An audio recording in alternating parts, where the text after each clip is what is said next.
Bonjour à tous et bienvenue à cette table ronde dont le thème est particulièrement intéressant, interpellant. Innover ou décroître, devons-nous choisir? On va essayer de répondre à cette question. Je me présente, je suis Gérard Leclerc, je suis journaliste aujourd'hui à la revue Oui Demain et après une longue carrière dans le service public, France 2, France 3 ou comme président de la chaîne LCP. J'appelle tout de suite les intervenants de cette table ronde. Benoît Bazin, qui est directeur général du groupe Saint-Gobain. Approchez. Fabrice Dony, directeur général du pôle Construire Autrement à Bouygues Bâtiment France. Agnès Sinaï, directrice de l'Institut Momentum, enseignante à Sciences Po. Bienvenue. Et nous attendons, il va arriver d'un instant à l'autre, Bertrand Piccard, que vous connaissez tous, explorateur, le fameux Solar Impulse, psychiatre et ambassadeur des technologies propres. Je le disais, il arrive dans un instant. Je le disais, le thème est bien sûr en pleine actualité entre l'urgence climatique et ses conséquences qui sont maintenant réelles, visibles, on l'a vu cet été. La question générale de quelle transition écologique pour les mois et les années à venir. La COP27 qui vient de se terminer. Toujours également dans l'actualité, les activistes écologiques, le rapport Pisani-Ferry sur ces questions. Alors, innover ou décroître, devons-nous choisir? C'est une vraie question avec beaucoup de sous-thèmes autour des idées de sobriété et d'efficience, de l'innovation et de ses limites, de la réalité d'une croissance verte qui ne soit pas du greenwashing, de la contradiction ou non entre la décroissance et les investissements, par exemple pour la décarbonation, et puis d'une façon générale, les conséquences sur notre économie, sur nos modes de vie de la transition écologique. On abordera, j'imagine, également le bilan de la COP27. Voilà donc pour tous ces thèmes. Je vous propose que, comme organisateur, et nous voici Bertrand Piccard. Bonjour, merci beaucoup. Bonjour.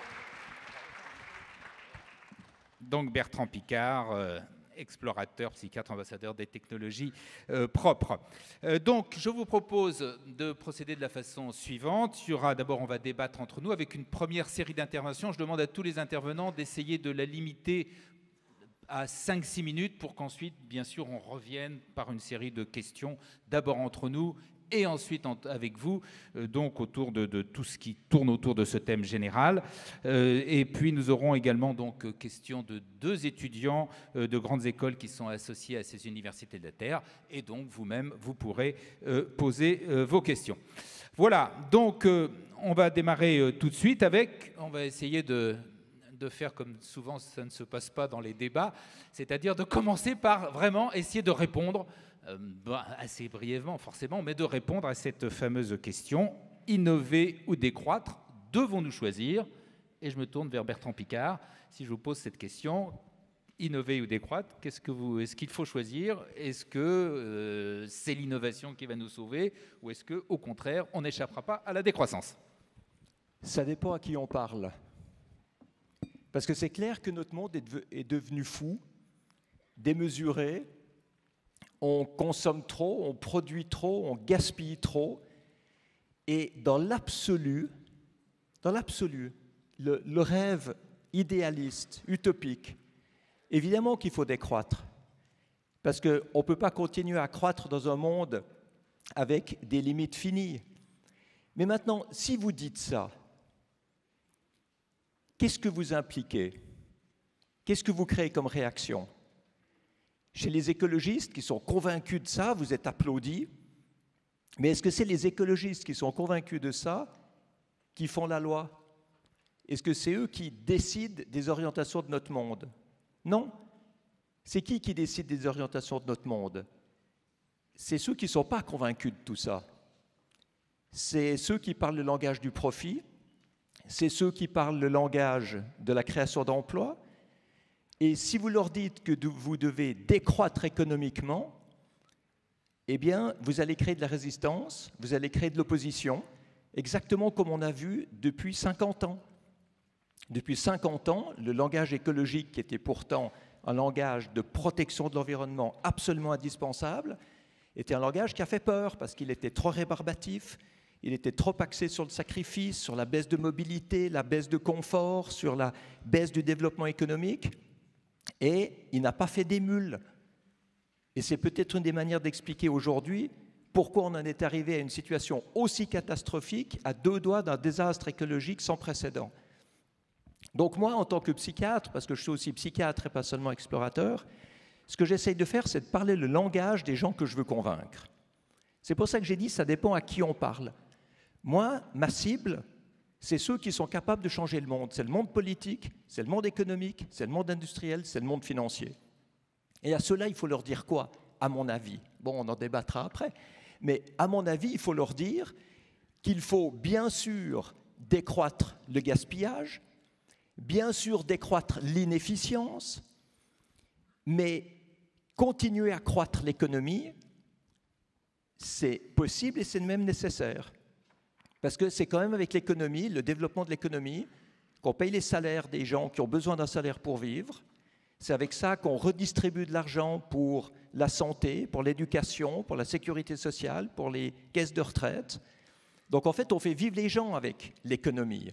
L'économie, ce n'est pas une horreur, l'économie, c'est ce qui fait vivre les gens.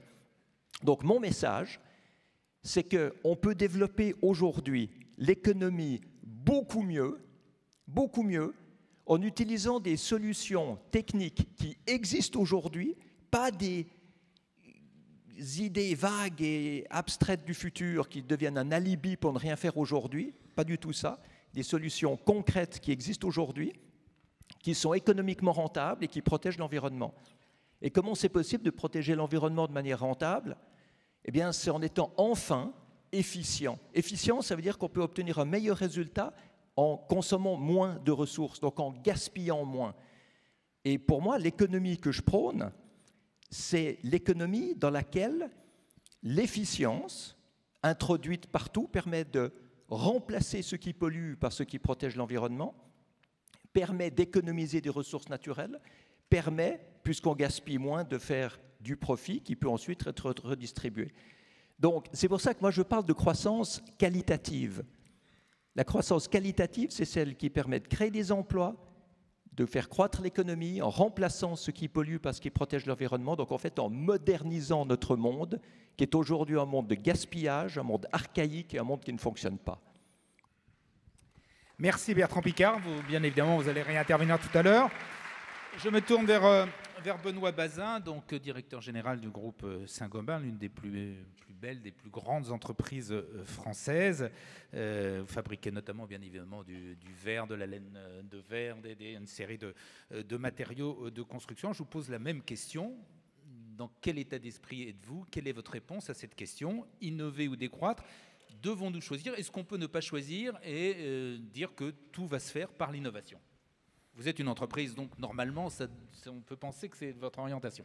Merci. Avant de répondre à la question, je vais rejoindre ce que disait à l'instant Bertrand Piccard, sans être moi-même psychiatre. Je pense que les attitudes comptent énormément. Dans un monde où il y a une certitude, c'est la crise climatique. En revanche, il y a énormément d'incertitudes. Je pense que dans un monde d'incertitude, il faut ne pas opposer, il faut rassembler, il faut convaincre, il faut expliquer, il faut donner confiance. On pourrait développer largement, mais il faut responsabiliser. Donc je pense que l'attitude face à cette question essentielle et à la crise climatique, c'est extrêmement important. Alors après, à la question, moi je crois qu'il faut les deux pour réussir. Alors il y a évidemment, et on pourra donner des exemples, des consommations à réduire. Le plastique, les voyages, on a divisé par 2 les voyages chez Saint-Gobain depuis la crise du Covid, et ça marche tout aussi bien. On peut changer sa consommation alimentaire. Il y a énormément de choses faciles, y compris dans le monde industriel, à aller réduire la consommation d'énergie. La deuxième chose que je dirais, c'est qu'il faut aussi beaucoup de coopération. L'effort individuel et l'exemplarité individuelle, elle est essentielle, mais ensuite, il faut de la coopération entre le public et le privé, de la coopération au sein des secteurs industriels. Quand on recycle des matériaux, on peut en consommer soi-même, il y a d'autres résidus qui peuvent être consommés par d'autres, donc beaucoup de coopération. Et oui, l'innovation apporte des réponses à tout ça. On peut faire du béton décarboné, on peut faire du vitrage zéro carbone. On a fait 100 000 fenêtres zéro carbone au mois de mai. On a lancé une offre bas carbone en France récemment. Donc il y a beaucoup de réservoirs dans l'innovation qui, pour autant, aujourd'hui, n'a pas été complètement exploré. La deuxième chose que je voudrais dire, c'est qu'il faut les deux pour réussir. Et l'atteinte de la neutralité carbone, elle pose des questions, un certain nombre de questions sur notre modèle économique. Ça va de soi. Réduire la croissance, oui, il y aura de la réduction de la croissance dans certains secteurs. Et la question, et Bertrand Piccard vient de l'évoluer, de la qualité de la croissance. C'est ça la vraie question. Il y aura de la réduction de croissance dans certains secteurs, parce que des secteurs disparaîtront. Il y aura de la croissance dans d'autres secteurs, et elle sera vertueuse. Et donc on n'est plus sur une question de la qualité de la croissance, des emplois locaux. Quand on regarde, par exemple, le monde du bâtiment, on mesure maintenant la qualité de l'air, le CO2 par mètre carré. Ce sont des emplois modernes, nouveaux, et je suis sûr que Fabrice Denis en parlera. Donc c'est plus une question de qualité de la croissance. Est-ce qu'elle est globale? Est-ce qu'elle est locale? Est-ce qu'elle affecte mon voisin? Est-ce que je me préoccupe de mon voisin? Il y a naturellement des questions sur le type de modèle économique. Je crois qu'il ne faut pas sous-estimer que le capitalisme et les entreprises sont capables d'internaliser très vite des contraintes. On est en train de le faire sur la crise énergétique. Quand l'énergie coûte 10 fois plus cher, très vite, on intègre des contraintes. Donc l'agilité et l'efficacité du modèle économique du capitalisme, il ne faut pas le sous-estimer. Pourquoi? Parce que, d'une part, les attentes de nos consommateurs changent et on les prend en compte. Par ailleurs, je l'ai évoqué, crise énergétique, ça veut dire décarboner. Un signal, nous on se donne le signal prix du carbone depuis 2016 chez Saint-Gobain. Un prix interne du carbone pour toutes nos décisions d'investissement et de recherche et développement. Depuis 2016, on n'a pas attendu qu'il y ait un marché externe du carbone. Et puis les talents. L'innovation, le modèle économique, la croissance, elle sera d'autant meilleure qu'on attire les meilleurs talents. Si vous avez une raison d'être, c'est le Saint-Gobain, c'est Making the World a Better Home, vous attirez des talents différents, vous créez de la différenciation, vous créez de la compétitivité et donc de l'efficience pour l'entreprise. Puis peut-être une question plus fondamentale et qui me dépasse largement sur le type de modèle économique. Moi, je prône une sorte d'inversion du rapport au temps. On a vécu un capitalisme financier de court terme. La seule chose que je sais, c'est qu'il y a une urgence climatique de court terme. Un industriel, il s'engage pour 20 ans, 50 ans sur une usine. Moi, je souhaite inverser le rapport au temps du capitalisme, traiter l'urgence climatique de court terme, mais passer sur un capitalisme visionnaire de long terme qui s'engage dans l'innovation, qui s'engage dans l'inclusion. Voilà, donc tout n'est pas parfait, mais je crois qu'il y a des pistes. Et moi, les deux pistes que je suggérais pour accélérer et faire mieux, c'est d'une part forcer cette internalisation de la contrainte, et les entreprises s'adapteront, et deuxièmement, faire en sorte que les États envoient des signaux. Les États sont souvent en retard par rapport aux entreprises, en retard par rapport à leur propre société, pour des raisons politiques, pour toutes sortes de raisons, en retard par la complexité de la décision politique. Les États peuvent envoyer des signaux, un aiguillon sur des standards, des réglementations, un aiguillon en termes de subventions pour aller dans une croissance vertueuse. Voilà, et je m'arrête là pour mon introduction. Et vous reprendrez la parole tout à l'heure, bien évidemment. Fabrice Denis, directeur général du pôle Construire Autrement Bouygues. Alors bien évidemment, vous êtes un constructeur, et en plus un constructeur donc de bâtiments, de logements. On imagine mal que vous puissiez dire oui, à la décroissance, on va arrêter de construire. Alors comment pouvez-vous concilier ce qui est quand même l'essence de votre métier, c'est-à-dire de construire avec l'idée d'essayer d'éviter de gaspillage et de participer vous-même clairement à cette transition écologique qui paraît indispensable? Oui, alors c'est vrai que moi je vais parler du bâtiment, effectivement, avec un focus sur ce secteur. C'est un secteur qui est soumis à des injonctions contradictoires, puisque effectivement il y a un besoin très fort de loger, de soigner, de former, de travailler, donc il y a besoin de mètres carrés. Je n'ai pas dit des mètres carrés neufs, j'ai dit il y a besoin de mètres carrés. Au même moment, malheureusement, le bâtiment est un secteur tristement champion des émissions carbone. Avec le transport, on doit être ex aequo. Carbone pour construire, carbone ensuite pour exploiter le bâtiment, tout ce qui est énergie. Au même moment, effectivement, on consomme des ressources. du sable, de l'eau. On entame la biodiversité quand on artificialise. Et puis, effectivement, on est producteur de déchets aussi, 40 millions de tonnes de déchets par an en France sur le secteur du bâtiment. Donc, on doit faire plus et mieux avec moins. Et donc, effectivement, il faut qu'on renverse le paradigme. Et effectivement, il faut qu'on fasse autrement. Donc, il faut qu'on innove. Alors, dans le temps qui m'est imparti, moi, je voulais insister sur les leviers techniques et puis aussi sur les leviers méthodologiques, les leviers de transformation. Les leviers techniques dans le bâtiment, pour nous, c'est d'abord et avant tout de mieux utiliser l'existant, de rénover, de s'appuyer sur ce qui existe. Et quand on construit, de faire en sorte qu'on utilise mieux les surfaces. C'est tout ce qui est hybridation, c'est tout ce qui est meilleure efficacité d'usage des surfaces. Régénérer, rénover, mais aussi transformer, convertir, et puis également rendre les bâtiments modulables, rendre les bâtiments démontables. C'est tout l'enjeu. Demain, le bâtiment, ça sera une banque de matériaux avec des business models à trouver qui seront forcément très différents. Ça, c'est le premier levier. Le deuxième levier, c'est tout ce qui est économie circulaire, réemploi, construire avec ce qui vient de la démolition. Et là, il y a énormément à innover, il y a énormément à faire parce que il y a tout à construire sur le plan réglementaire. Et puis, on ne peut pas faire ça tout seul. Il faut le faire tous ensemble dans le cadre d'un écosystème qui s'organise. Troisième levier, c'est tous les nouveaux matériaux vertueux, biosourcés, renouvelables, mais aussi géosourcés. La terre, la pierre, ce sont des matériaux anciens. Il y a aussi beaucoup à innover sur ces matériaux. Et puis, le dernier levier, pas des moindres, c'est tout ce qu'on appelle industrialisation, à l'instar de ce qu'a fait l'automobile, l'aéronautique. Comment est-ce que nous, secteur du bâtiment, on focus et on maintient l'architecture et l'usage comme priorité, mais en même temps, comment est-ce qu'on est plus efficace? Comment est-ce qu'on va chercher des gains de productivité? Comment est-ce qu'on fait baisser les coûts avec cette idée qu'un bâtiment, c'est finalement une somme de briques, c'est un jeu de Lego. Ces briques, on doit pouvoir les fabriquer hors site par rapport au chantier, créer de l'emploi, réindustrialiser et rendre nos métiers plus attractifs, notamment sur la féminisation. Ça, c'est les leviers techniques, les 4 leviers techniques. Puis après, il y a des leviers qui sont essentiels, c'est peut-être les plus difficiles, c'est les leviers de transformation dont vous avez parlé, Benoît. Le premier, c'est qu'en fait, dans le séquencement du bâtiment aujourd'hui, effectivement, les intervenants interviennent et travaillent les uns après les autres. Et ça, c'est un vrai obstacle par rapport à l'innovation. Pour oser l'innovation, comme on est dans un monde très complexe, où il faut faire des choix multicritères, parfois contradictoires, eh bien, il faut que tous les intervenants soient autour de la table, très en amont. Le maître d'ouvrage, l'investisseur, l'architecte, l'entreprise, les sous-traitants, les fournisseurs, de manière à ce que tout le monde puisse participer aux choix qui sont difficiles, aux choix qui sont souvent complexes. Le deuxième sujet, c'est qu'il faut absolument savoir compter. On sous-estime le chantier du comptage.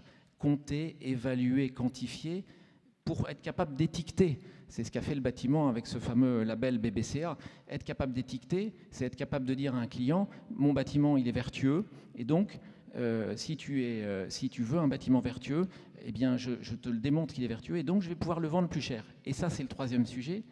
C'est un peu contre-culturel pour nous dans le bâtiment, c'est valoriser ça. Rentrer dans une logique de valeur, la valeur de l'usage, la valeur du bien-être, par opposition au volume.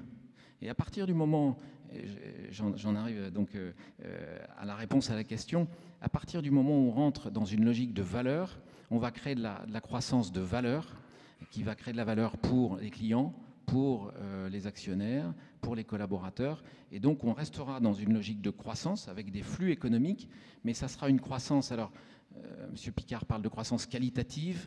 Moi, je vais peut-être parler de croissance contributive. En tout cas, c'est une croissance, mais c'est une croissance qui est basée sur la sobriété et donc sur un impact positif. Voilà. Agnès Sinaï, journaliste, docteur en aménagement de l'espace et de l'urbanisme, et donc enseignante à Sciences Po. Les 3 premiers intervenants quand même clairement dit leur foi dans l'innovation, et on parlait de croissance qualitative, de croissance contributive. Est-ce que vous êtes convaincu ? J'ai envie de commencer par vous citer une phrase que j'ai récemment lue et qui me paraît tout à fait à l'image de notre époque.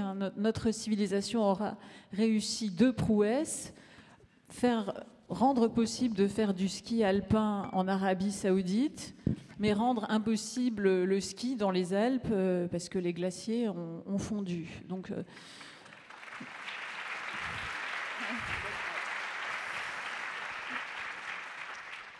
Donc l'innovation, oui, mais quelle innovation et dans quel contexte ? Parce que là, ce que j'entends me paraît un peu générique, un peu décontextualisé d'une problématique de grande accélération des effondrements systémiques du système Terre, problématique des limites, ce terme...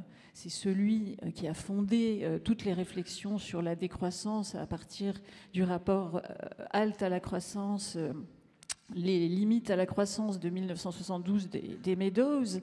Et en fait, aujourd'hui, innover, c'est d'abord prendre conscience qu'on évolue dans ces contraintes, dans ces limites et dans ces périls qui menacent la vie sur Terre. Et donc, pour moi, il n'y a pas d'antinomie entre innover ou décroître, parce que la décroissance n'est pas un choix, c'est une fatalité, c'est notre destin, puisqu'on ne pourra pas négocier avec la nature, le climat, la déplétion des ressources halieutiques, la modification de la surface terrestre à un rythme exponentiel et qui continue à se poursuivre selon des courbes absolument vertigineuses qui décrivent une grande accélération anthropocénique dans lequel notre monde est embarqué. Donc ce décor-là, qui est une réalité, qui n'est pas un récit, et notre monde, et donc décroître aujourd'hui, c'est justement innover. Donc à mon sens, la décroissance, c'est l'innovation.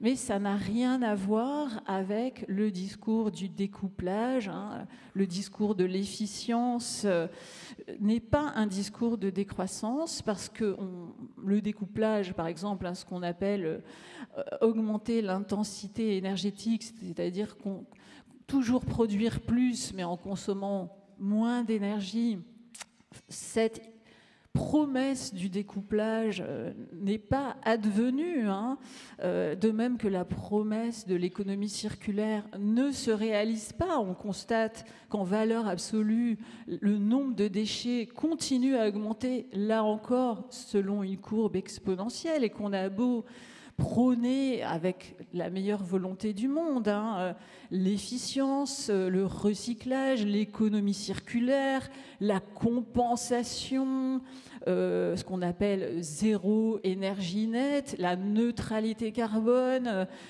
zéro émission nette, zéro artificialisation nette, tous ces acronymes qui se multiplient et qui ont d'ailleurs été promus par la COP 21 en son temps à Paris. Et depuis lors, on est dans cet univers de la décarbonation.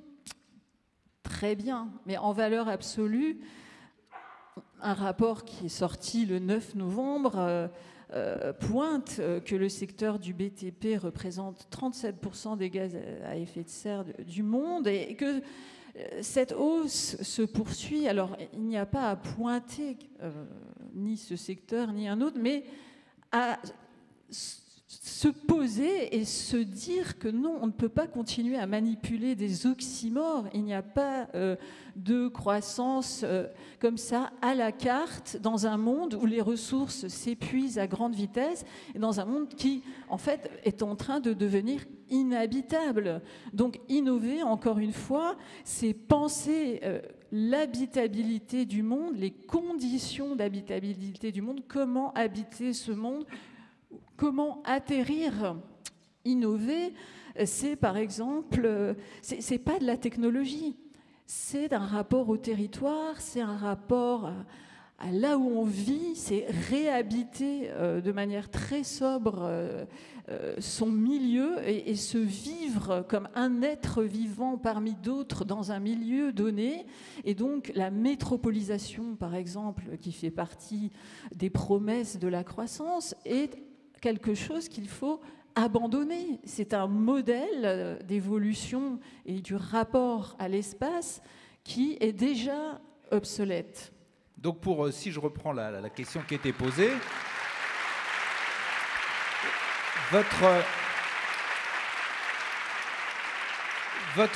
la réponse à la question qui est posée, c'est innover, c'est décroître. On n'échappera pas à la décroissance. Décroître, c'est innover. Décroître, c'est innover. Et donc, je peux inverser. Innover, ce serait décroître. Ce serait une vraie rupture, parce que voilà, avec des nouvelles valeurs, avec de la démocratie, parce que innover sans mettre en débat les innovations, ça n'a aucun sens. Innover sans limite, c'est une illusion. Donc on n'a pas parlé aussi de démocratie. Qui décide des innovations? Pourquoi faire? Alors, et vous avez donc donné comme argument que jusque-là, malgré tous les discours, décarboner, ça ne marche pas, l'économie circulaire, ça ne fonctionne pas. Qu'est-ce que vous répondez, Bertrand Piccard? Vous qui, je le rappelle, avez fait notamment toute une série de propositions, de recommandations très concrètes que vous avez envoyées notamment aux élus, aux députés, aux sénateurs, en proposant vraiment des choses qui sont très précises. Qu'est-ce que vous répondez à Agnès Sinaï? Sur le plan philosophique, je suis parfaitement d'accord. Je suis parfaitement d'accord. Sur le plan réaliste, je vois que ce n'est pas comme ça que le monde fonctionne. Quand on entend qu'on nous sommes condamnés à décroître, je pense que ça, c'est une parole de riches. C'est vrai que les riches peuvent se contenter de moins. Mais allez voir en dehors de cet auditoire comment ça se passe dans le monde. Moi, je reviens des 2 semaines de la COP27. C'était quoi la priorité des pays participants? Pour l'immense majorité, c'était donner accès à leur population, à de l'électricité parce qu'ils n'en ont pas, à de la nourriture parce qu'ils n'en ont pas, à des soins parce qu'ils n'en ont pas et à de l'éducation parce qu'ils n'en ont pas. C'est ça leur préoccupation. Et si vous regardez combien de personnes vont être les nouveaux venus sur cette planète d'ici 20 ans, et que vous calculez l'exode rural qui est inéluctable, tous ceux qui quittent les campagnes pour aller dans les villes, vous savez ce que c'est la décroissance? C'est construire tous les 4 mois, pendant 20 ans, l'équivalent d'une ville comme Manhattan. Ça, c'est la réalité. Donc, de dire qu'on doit décroître, ce n'est pas du tout ce que le monde va faire. Le monde va croître. Le monde va produire plus. Il va construire des nouvelles maisons, des nouvelles centrales à charbon, des nouvelles voitures. C'est ça qu'on a devant nous. Et ça, c'est une absolue catastrophe. C'est une absolue catastrophe. Ça va nous causer des dégâts climatiques, environnementaux et humains qui sont totalement inacceptables. Et si on continue comme ça, ce n'est pas une décroissance qu'on aura, c'est un effondrement. Par conséquent, il faut faire autrement que ça. Et autrement que ça, ça veut dire arrêter de dire aux gens qui n'ont rien qu'il faut décroître. Mais là, ce qu'il faut, c'est leur donner des moyens. C'est pas du tout ce qui est dit ce matin. Ils n'ont rien parce qu'ils ont été pillés par nos sociétés industrielles. Ils ont été colonisés d'abord. Vous parlez de l'Égypte, ancienne colonie britannique. Le Liban, ancienne colonie française, tous ces pays qui sont complètement déconstruits aujourd'hui. L'Algérie, ancienne colonie, alors, tous ces pays dont on importe ne parlez pas en même temps, pétrole. parce qu'autrement on va pas S'ils entendre. n'avaient pas été pillés, qu'ils n'avaient pas été colonisés, ils en seraient au stade où nous sommes aujourd'hui, de richesse, avec encore plus de gaspillage et encore plus de consommation. Non, donc c'est pas ça qui aurait résolu quoi que ce soit. Ce ne serait pas possible. Parce non, moi ce que je veux dire pour pouvoir continuer mon discours, Bertrand Piccard. Ce que j'aimerais pour pouvoir continuer le fil de ma pensée, parce qu'on n'est pas dans une manifestation de rue, on est quand même à l'UNESCO, ce que j'aimerais dire, c'est que innover, c'est un malentendu au même titre que croître et décroître est un malentendu. Parce que innover, ça ne veut pas dire qu'on doit attendre de l'innovation supplémentaire pour pouvoir agir. Et ça, c'est quelque chose qui est très souvent associé à l'innovation. Et moi, je comprends les activistes écologistes qui disent qu'il ne faut pas être un solutionniste technophile, parce qu'on ne doit pas attendre des solutions qui n'existent pas aujourd'hui pour se donner l'excuse de ne pas agir. Je suis totalement contre d'attendre qu'on puisse réabsorber le carbone. Je suis totalement contre d'attendre d'avoir de la géo-engineering, c'est-à-dire de mettre des particules dans l'atmosphère pour refroidir l'atmosphère. C'est complètement aberrant parce qu'on déstabilise à double. On réchauffe d'un côté, on refroidit de l'autre, on joue à l'apprenti sorcier. Mais maintenant, la décroissance, c'est tout autant un malentendu. Parce que c'est clair qu'il faut décroître le gaspillage, l'inefficience, la démesure, la pollution. Bien sûr qu'il faut le décroître.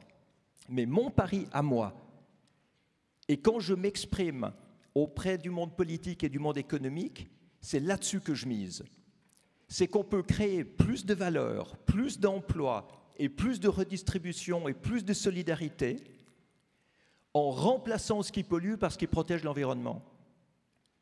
L'efficience, ce n'est pas produire plus. L'efficience, ça permet de consommer moins. Et si vous consommez moins, vous dégagez plus d'argent. Et les gens qui aujourd'hui n'arrivent pas à payer leur facture d'énergie à la fin du mois, s'ils avaient de l'efficience, c'est-à-dire des bâtiments isolés, c'est-à-dire des pompes à chaleur, des systèmes de smart house, eh bien ces gens diviseraient par 5 leur facture énergétique. Ça donnerait du pouvoir d'achat à ceux qui ont peu, et ça réduirait de tout ça les émissions de carbone. Donc c'est là-dessus qu'il faut aller, parce que isoler des bâtiments, remplacer les systèmes de chauffage, toute cette recherche d'efficience, c'est quelque chose qui peut rallier le monde économique, rallier le monde politique, rallier le monde financier et industriel. Et pour moi, c'est comme ça qu'on arrivera à un résultat. Ce n'est pas en disant que l'industrie doit s'arrêter. Alors Agnès Sinaï vous répondra tout à l'heure, mais je me tourne vers Benoît Bazin et Fabrice Denis sur cette même question. Est-ce que, effectivement, quand on regarde pour l'instant, objectivement, la décarbonation, ça ne marche pas. On continue à produire de plus en plus de carbone. Tout ce qui est économie circulaire, etc., on en parle beaucoup, mais dans les faits, ça n'avance pas beaucoup. Et surtout, puisqu'en gros, vous avez quand même défendu une croissance verte et l'innovation, est-ce qu'on n'est pas en train de se heurter à un vrai souci qui est celui, tout simplement, des limites? Est-ce qu'on a les ressources pour faire les innovations dont vous parlez? Est-ce qu'on a par exemple, le problème des terres rares? Est-ce que la technique, la science va permettre effectivement d'avancer aussi bien et aussi vite que vous le dites? Bref, est-ce qu'il n'y a pas des limites à l'innovation? Alors, je vais quand même corriger des contre-vérités que vous venez d'énoncer. Parce que dire que la décarbonation, ça ne marche pas, c'est faux. Globalement, la planète, si je ne me trompe pas, a continué. D'ailleurs, ça a été l'une des discussions qu'il y a eu à la COP27. Mon propos. Je ne dis pas que le total ne baisse pas, mais vous avez un certain nombre d'acteurs qui décarbonent. Il y a un certain nombre de secteurs qui décarbonent. Je prends l'exemple du groupe Saint-Gobain. Tout en faisant de la croissance, on a baissé en masse 23% nos émissions de CO2 depuis 4 ans. Bon. Je ne vais pas faire de la publicité pour Saint-Gobain, c'est pas ça. Mais ne disons pas la décarbonation ne fonctionne pas, l'économie circulaire ne fonctionne pas. C'est faux. On fait des matériaux d'isolation en France avec 55% de produits recyclés. En janvier 2023, on s'est engagé, on l'a poussé parce que le gouvernement voulait le décaler, à reprendre tous les déchets de démolition du bâtiment. Je vous donne ce qui se passe. Les assureurs ne veulent pas récupérer des matériaux recyclés.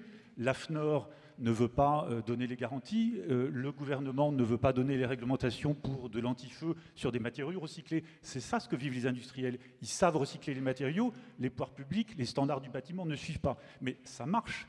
Il faut en faire 3000 fois plus dans tous les pays du monde à toute vitesse. Donc oui, il faut accélérer, mais ne disons pas, dans un pessimisme catastrophique et passéiste, que ça ne fonctionne pas. Deuxièmement, on a devant nous un malade en réanimation, en coma artificiel, la planète. De deux choses l'une, soit on se met les mains dans les poches parce qu'on a la chance, nous, dans notre pays tempéré, de ne pas être en réanimation, soit on le traite, le sujet. Je pense que notre devoir à tous, c'est d'agir. On peut être à l'extérieur de la pomme et la critiquer, on peut être à l'intérieur de la pomme et faire tourner le sujet au mieux qu'on peut. Donc voilà, moi j'en appelle à toutes les énergies collectives, la passion de tout le monde, les critiques de l'extérieur, parce qu'elles nous ouvrent les yeux, elles nous font accélérer, les jeunes, les moins jeunes, les pays émergents, mais il faut être à l'intérieur du fruit pour le changer. Et aujourd'hui, on a un malade en réanimation. De deux choses l'une, soit notre devoir et notre responsabilité morale, c'est de le traiter, soit c'est de se tourner les pouces, d'arrêter les usines, de décroître, d'arrêter les efforts d'innovation. Donc ne disons pas que l'innovation ne fonctionne pas, c'est faux. Je vous ai donné des exemples de première mondiale qu'a fait le groupe Saint-Gobain, des plaques de plâtre 300 000 m² faites en Suède avec du zéro carbone. On a investi 90 millions de dollars dans une usine au Canada avec de l'électricité hydroélectrique à côté qui nous a été proposée par la province du Québec. Tout ça est possible. Encore une fois, il y a un sujet d'échelle, il y a un sujet de signaux. Je prends un autre exemple, Bertrand Piccard l'a annoncé avant moi. En France, le sujet, sans parler de l'Égypte ou de l'Algérie, c'est la précarité énergétique des ménages. Il y a des personnes aujourd'hui qui choisissent de se nourrir ou de se chauffer. Il suffirait, plutôt que d'avoir un bouclier tarifaire qui est valable pour tout le monde, moi je peux payer mon électricité 5 fois plus cher. Et ben, économisons de l'argent là-dessus, c'est 45 milliards. L'énergie des bâtiments, c'est 44% de ce qu'on consomme en énergie en France, les bâtiments publics et privés. C'est 7 tranches nucléaires.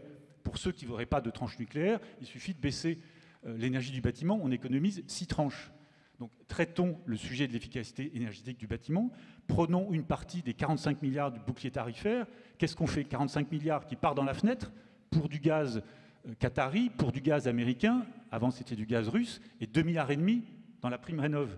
Mettons 10,5 milliards dans la rénovation des bâtiments, ayons des bâtiments publics exemplaires, les hôpitaux, les écoles. Nous, on a fait des études, des hôpitaux, les soignants démissionnent parce que le bâti est épouvantable. Les professeurs d'école n'ont pas une bonne acoustique, ils sont absents. Tout ça, il y a des corrélations parfaites avec le monde du bâtiment. Prenons une partie du bouclier tarifaire, qui part par la fenêtre, c'est le cas de le dire, mettons-le sur l'accélération, moi j'ai appelé un plan Marshall de la rénovation énergétique, ciblons ça sur les passoires énergétiques F et G, pas sur le C ou le B.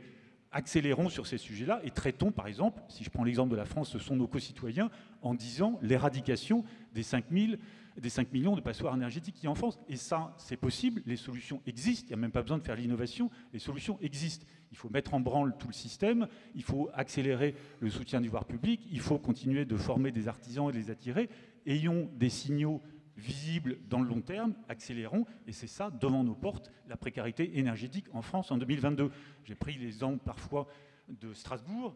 L'université de Strasbourg, capitale de l'Europe en 2022, va fermer ses portes le 1er décembre parce qu'elle ne paye pas sa facture d'énergie. Il n'y avait pas de logement à Strasbourg pour les étudiants campaient.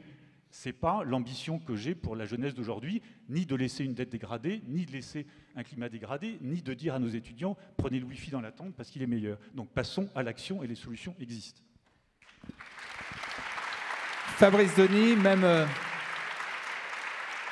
même interrogation d'une part sur les limites de l'innovation, de la technique, et deuxièmement, puisque donc, vous représentez le groupe Bouygues, là aussi, on peut reprendre l'exemple de l'artificialisation des terres. On a dit on va arrêter l'artificialisation des terres, mais on voit que, concrètement, pour l'instant, je ne suis pas du tout sûr qu'on l'ait fait. Et surtout, on a vu le Haut Congrès des maires de France ces tout derniers jours, où les maires eux-mêmes protestaient contre ça, en disant non, non, nous, on a besoin de construire. Alors comment on fait pour, justement, respecter cette règle, si on veut la respecter, de l'artificialisation des terres, des sols? Moi, je voudrais réagir pour dire que être innover, ça ne veut pas dire être techno-optimiste. Innover, ça ne veut pas dire, se fier et s'appuyer complètement sur la technologie et ne rien changer. On est tous conscients qu'il faut, véritablement une rupture, il faut changer. Quand par exemple, allez demain interroger un habitant d'une maison en logement social qui vient d'être rénovée, qui change complètement sa vie, son usage, son bien-être, qui change complètement sa facture énergétique à la fin du mois. On est sur aujourd'hui des programmes avec des bailleurs sociaux de 500, 1000, 1500 maisons à rénover. Je peux vous dire que quand on livre les clés des maisons aux habitants, c'est une énorme joie et un énorme soulagement. Donc on a vraiment l'impression de bien faire. Et effectivement, quand on rénove, on est sur du 200, 300 kg de CO2 émis par mètre carré, alors que quand on construit en neuf, on est sur du RE 2020, 750 kg du mètre carré. Donc effectivement, il faut utiliser beaucoup plus, il faut s'appuyer sur le bâti, sur l'existant, et il faut beaucoup innover justement pour pouvoir rénover, massifier la rénovation, le faire avec le moindre impact carbone possible, et puis générer derrière et du bien-être et de l'efficacité énergétique. Pour ce qui nous concerne, chez Bouygues Construction, on a l'ambition, pour respecter nos objectifs à 2030 de moins 30% sur le scope 3A, 3B, on doit doubler la rénovation. Le problème, c'est que ça ne dépend pas que de nous, et je rejoins Benoît Bazin, il faut que ça pousse de tous les côtés pour pouvoir utiliser ces mètres carrés. Il y a par ailleurs, vous parliez de l'artificialisation. C'est vrai que pendant des années, les promoteurs, les constructeurs ont construit des mètres carrés et on était dans une logique de volume. Dorénavant, il faut être dans une logique de valeur, de qualité. Il faut aller chercher de l'impact positif, de l'externalité positive. Par exemple, régénérer la biodiversité. Alors là, j'ai tout un tas effectivement d'exemples. Quand vous avez des friches industrielles ou des zones commerciales qui sont épouvantables, qui ont été construites dans les années 70, 80, etc., et que vous désartificialisez, que vous reconstruisez des bâtiments avec de la mixité sociale, que vous réintégrez de la biodiversité, vous avez un impact positif. Donc, et ça, c'est de l'innovation.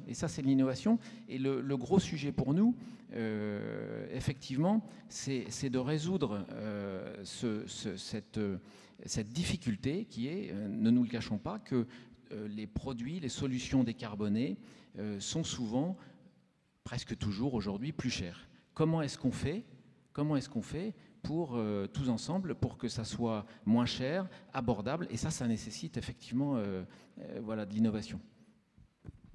Agnès Sinaï, sur ce qui a été dit. Oui, on est vraiment dans une logique de socialisation des pertes et de privatisation des bénéfices. Parce que finalement, pourquoi on a construit des passoires énergétiques pendant les 30 Glorieuses? Qui les a construites? Pourquoi il n'y a pas eu des normes plus exigeantes sur la construction des logements sociaux? Pourquoi on a encouragé ce modèle d'artificialisation, d'extension urbaine, de lotissement construit à la va-vite, d'hypermarché? On va vous répondre, tout ça c'était le passé, vous parliez tout à l'heure avant de la colonisation. Le problème, la c'est que... situation, c'est qu'est-ce qu'on fait aujourd'hui, non? Justement, le propos qu'on entend ce matin, c'est la question de l'héritage. On hérite d'un ensemble de passoires énergétiques, d'un ensemble de structures qui sont là, qui d'une certaine manière nous capturent. On est dans une dépendance au chemin, on est dans une logique d'effondrement justement parce qu'on est dans cette logique d'être captif de structures, que ce soit l'hypermobilité, les déplacements pendulaires, l'éparpillement entre les logements et les lieux de travail, et toute cette organisation de l'espace dont nous semblons être captifs aujourd'hui. Donc c'est ces questions-là qu'il faut poser dans leur ensemble, premièrement. La deuxième chose, c'est faut-il continuer à construire? Vous parlez beaucoup de rénovation. Je pense qu'en effet, c'est la moindre des choses, mais malheureusement, ça fait 10 ans au moins que ce programme de rénovation est lancé et qu'en effet, il nécessite beaucoup de moyens. Et que ces moyens, d'où viennent-ils? C'est de l'argent public, donc c'est ce que j'appelle la socialisation des pertes.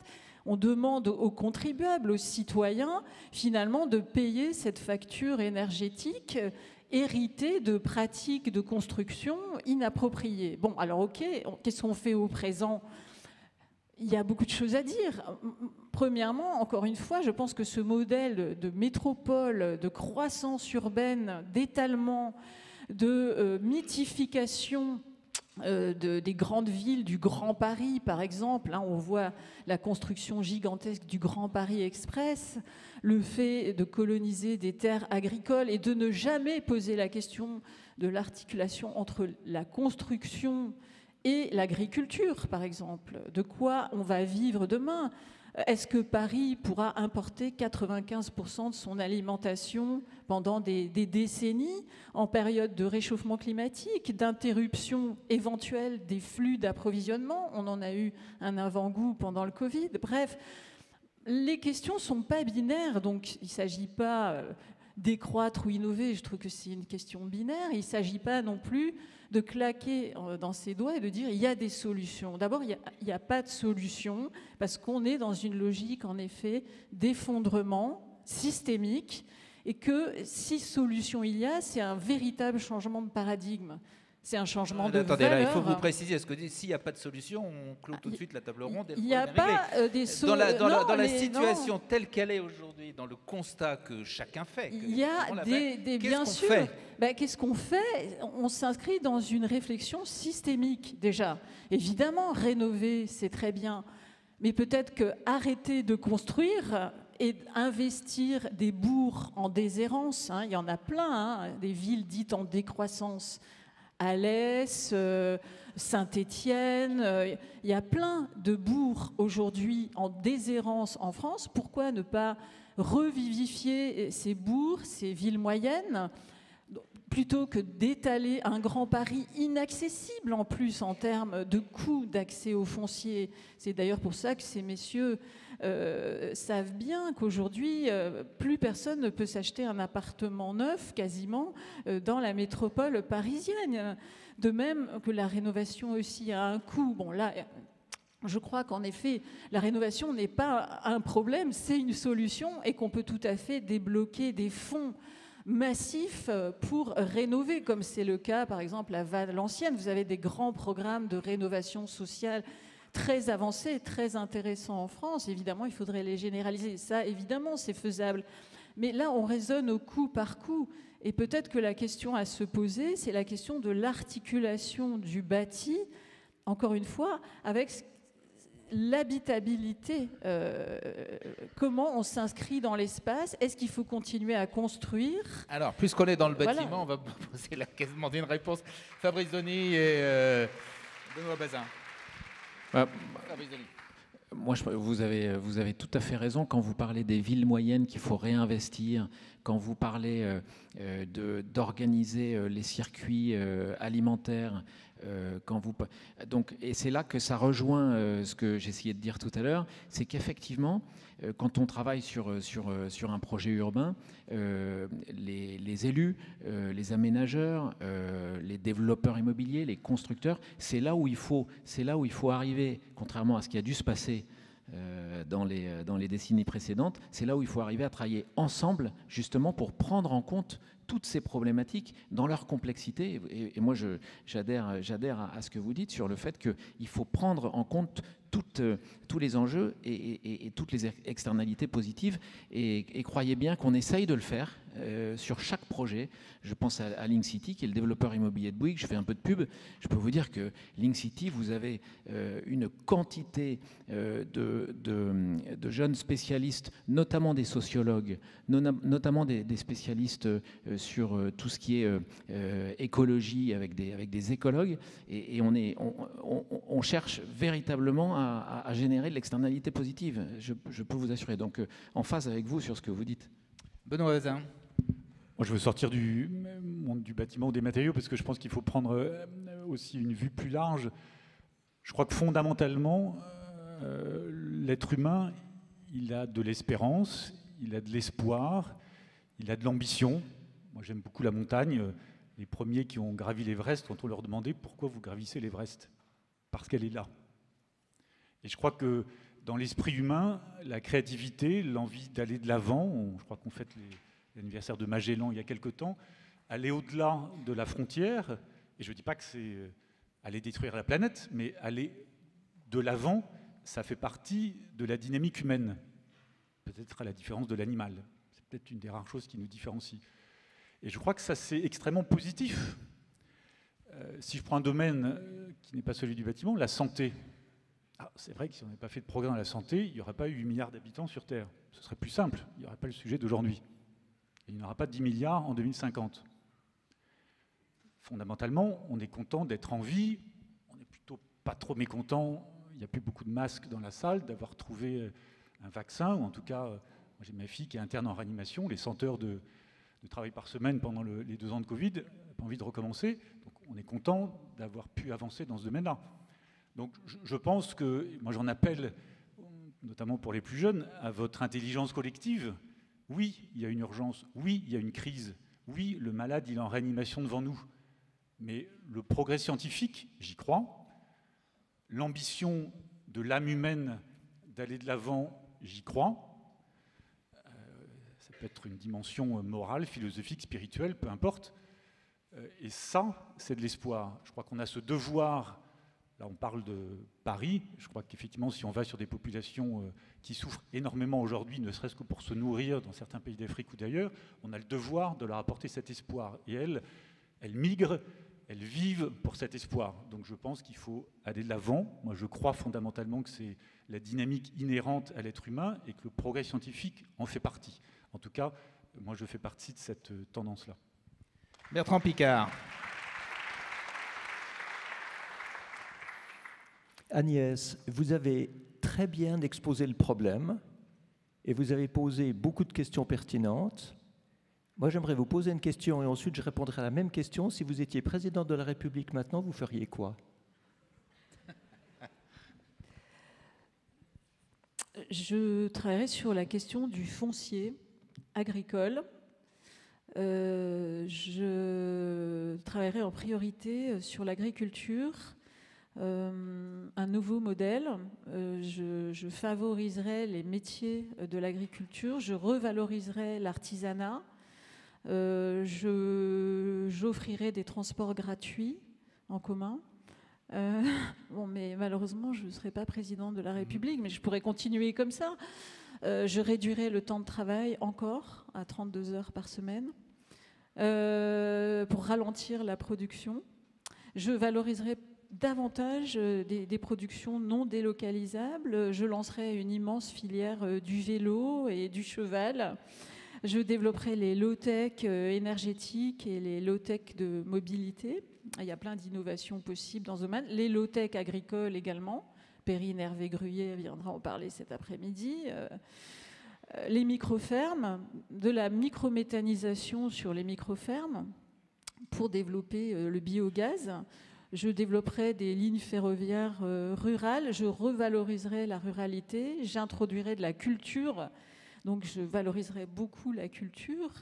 Et je pense qu'il faut davantage taxer les hauts revenus, les hauts salaires mirobolants des grands chefs d'entreprise, emblématiquement, pour réduire les écarts de revenus. Trouver des sources de fiscalité qui portent sur le gros capitalisme. Il y a beaucoup de choses à faire aussi. Je pense qu'il y a des sources financières inexploitées. D'ailleurs, on l'a vu pendant le Covid, c'était génial de voir comment, en un claquement de doigts, la Banque centrale européenne a généré 300 milliards d'euros pour nous permettre de survivre à cette épidémie, cette pandémie, maintenir l'intermittence du spectacle. C'est fabuleux, tout ce qu'on peut faire. Bon, maintenant, on se retrouve avec une dette. Il y a des anthropologues qui ont interrogé cette question de la dette. David Graeber, la dette, c'est une invention du capitalisme.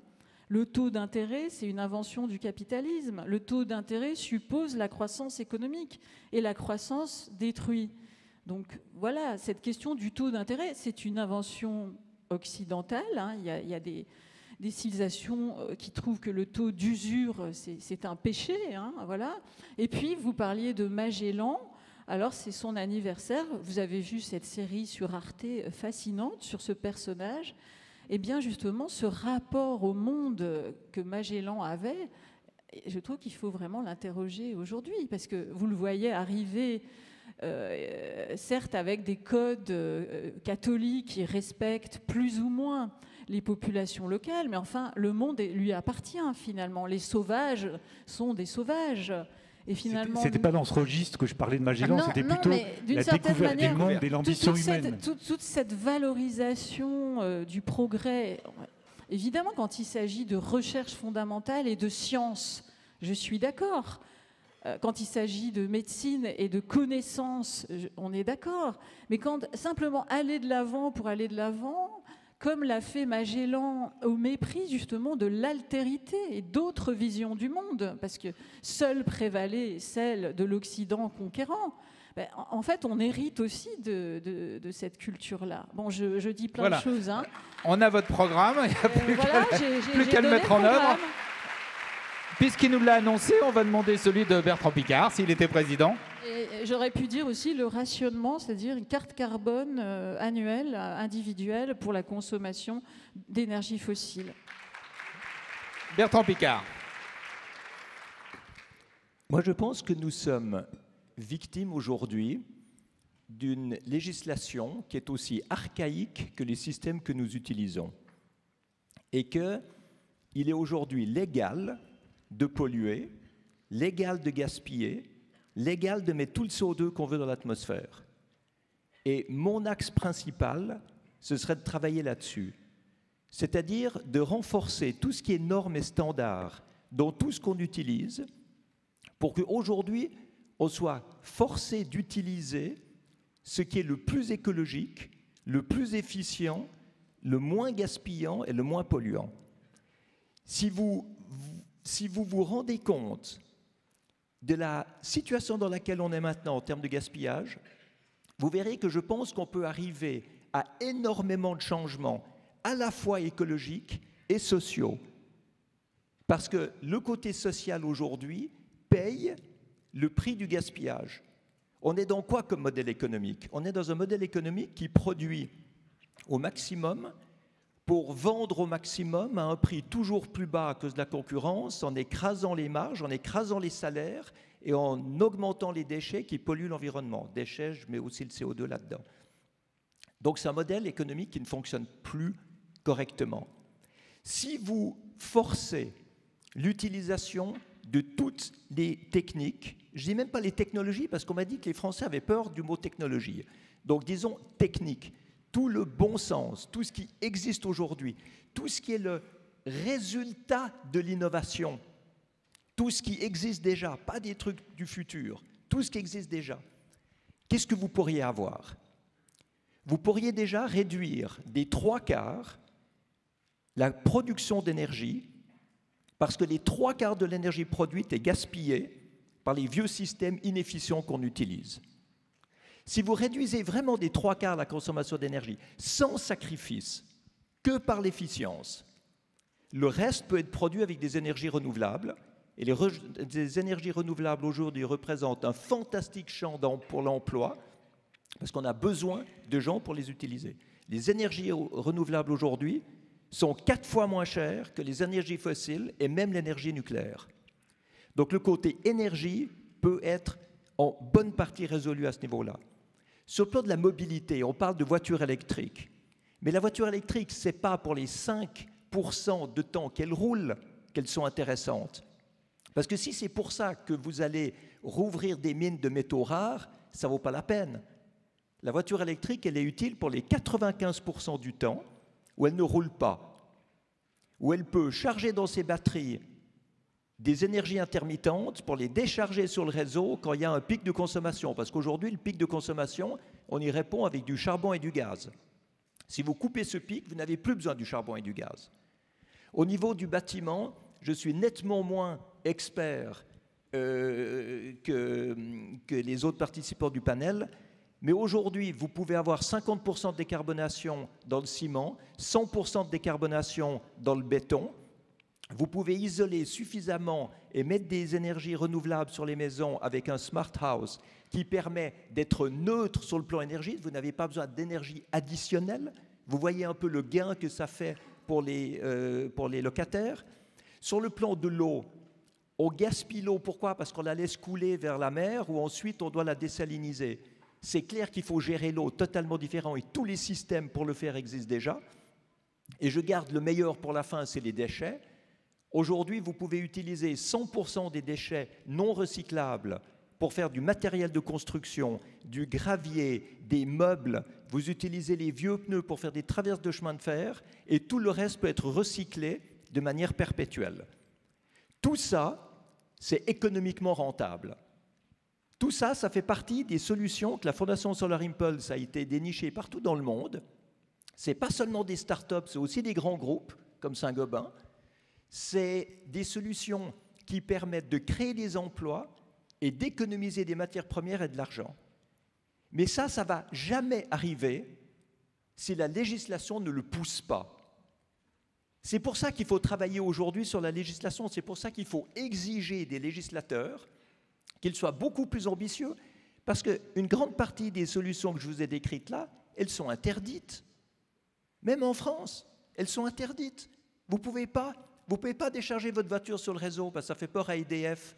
Vous ne pouvez pas utiliser 100% de béton recyclé parce que ça fait peur aux assureurs. Mais c'est ça qu'il faut changer. Alors nous, à notre niveau, on a fait un prêt à voter, c'est 50 recommandations législatives pour l'Assemblée nationale, pour leur montrer où sont 50 obstacles à 50 exemples de solutions françaises. Mais si on n'avance pas sur ce niveau-là, on va continuer à poser des questions, on va continuer à ne pas y répondre. Alors Benoît Bazin, justement, sur ces thèmes que vous venez de développer. Juste un complément très concret, je suis complètement en ligne avec ce que vient de dire Bertrand Piccard. La taxe carbone, on attend de l'Europe une taxe carbone. Il n'y aura pas de signal plus fort vis-à-vis des industriels que d'avoir une taxe carbone. Vous mettriez le carbone à 200, à 300, à 400 €, vous accélérez d'autant plus tous les sujets de décarbonation. Nous, ça fait 6 ans qu'on s'est imposé une taxe carbone, 150 € pour nos projets de recherche, 75 € pour nos projets d'investissement industriel. On vit avec depuis 6 ans, partout dans le monde, que ce soit en Inde, en Malaisie ou en Europe. Imposer une taxe carbone, ça fera quoi? D'une part, on n'ira pas chercher du carbone importé de l'extérieur. Deuxièmement, on va accélérer les boucles circulaires qui sont bonnes pour le transport. Et troisièmement, on va protéger l'économie européenne.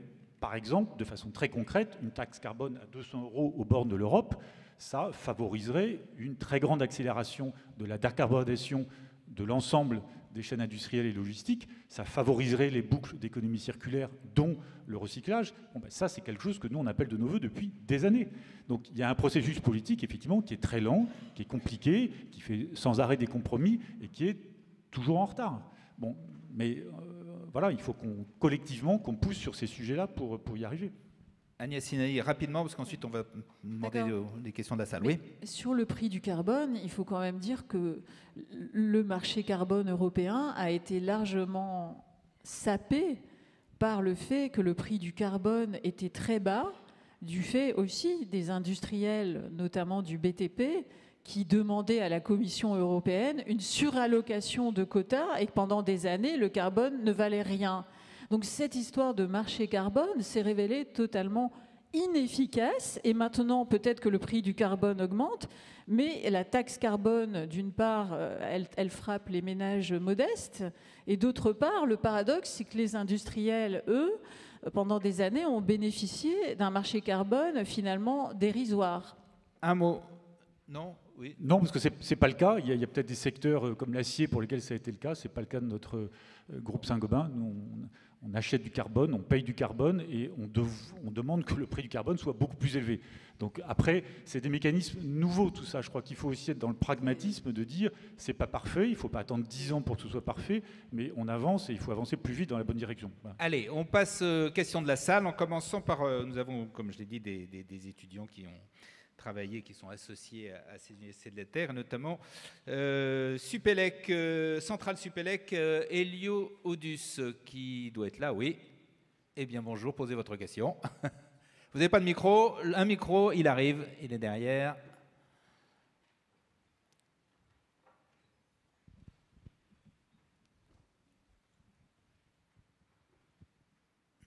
Ah. Allez-y. Allô. Oui. Donc bonjour, moi je m'appelle Elio Auguste, donc comme on l'a dit, je viens de Centrale Supélec. Ma question elle portait sur l'importance des mots, entre guillemets. C'est-à-dire que l'importance des mots qu'on utilise, parce que donc merci beaucoup pour cet échange qui était très intéressant. Et j'ai l'impression que ce qu'on ressort, c'est que quand même tout le monde a l'air d'être pour quelque chose un monde où on consomme moins, un monde où on recycle, etc. Et au fond, pour moi, c'est ça, décroître. Comment ? Allez-y. Au fond, pour moi, c'est ça, décroître. Et Et du coup, je comprends pas pourquoi plusieurs personnes ici se sont forcées à dire je suis pour de la croissance verte, je suis pour de la croissance, enfin n'importe quel type de croissance. Pourquoi est-ce qu'on ne dit pas juste qu'on veut décroître si décroître c'est consommer moins, c'est recycler, tout ça. Pour moi, le débat croître-décroître, il est au moment de quand on a des technologies qui permettent de consommer moins. Est-ce que du coup, on les utilise pour consommer moins, ou est-ce que du coup on fait de plus en plus, enfin, on subit l'effet rebond et du coup au final on n'a rien gagné. Et donc, pourquoi est-ce qu'on a peur à ce point-là de parler du mot décroissance et de l'utiliser? Allez, Bertrand Piccard, allez-y. Je demande à chacun des réponses assez courtes pour qu'on puisse faire plus de... Vous avez totalement raison qu'il y a une confusion dans les mots. Si la décroissance, c'est ce que vous dites, je suis 100% pour. Mais la décroissance qui est d'habitude présentée, c'est une décroissance économique.